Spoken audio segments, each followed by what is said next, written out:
যদি A B C D ক্রমিক সমানুপাতে বলে তাহলে আমরা এটাকে লিখতে পারি এরকমভাবে যে এ বাই বি সমান সমান বি বাই সি সমান সমান সি বাই ডি, এটা আমরা লিখতে পারি।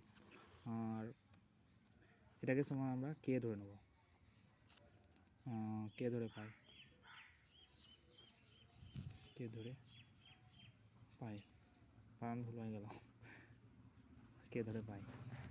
তাহলে আমরা এটা লিখতে পারি এ সমান বি কে, আবার আলাদা করে বি সমান সি কে, আবার একটা আলাদা করে সি সমান ডি কে। তাহলে আমি এইখানটাতে এই জায়গাটাতে সি এর মান বসিয়ে দেবো, তাহলে বি সমান ডি কে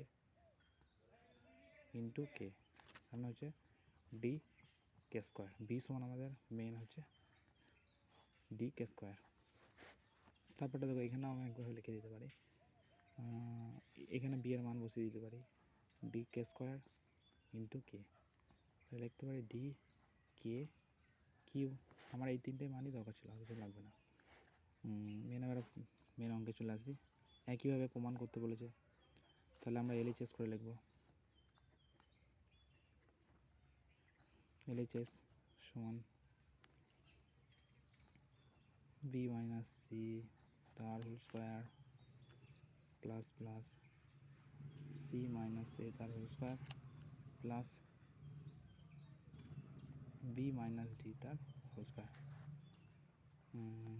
আমরা সূত্র ভাঙবো, B square minus two B C plus C square plus C square minus two A C plus A square plus B square minus two B D minus D square. তাহলে এটা লিখতে পারি, দেখো B দুটো আছে, এটা একটা বি এটা একটা বি, তাহলে টু বি স্কোয়ার আবার two C plus two C square, এগুলোকে একদিক করে নিলাম প্রথমে, two C square plus A square minus minus নাই প্লাস হতো প্লাস ডি স্কোয়ার। এবারে এইগুলোকে আলাদা করে নিয়েছি, minus two B C minus two A C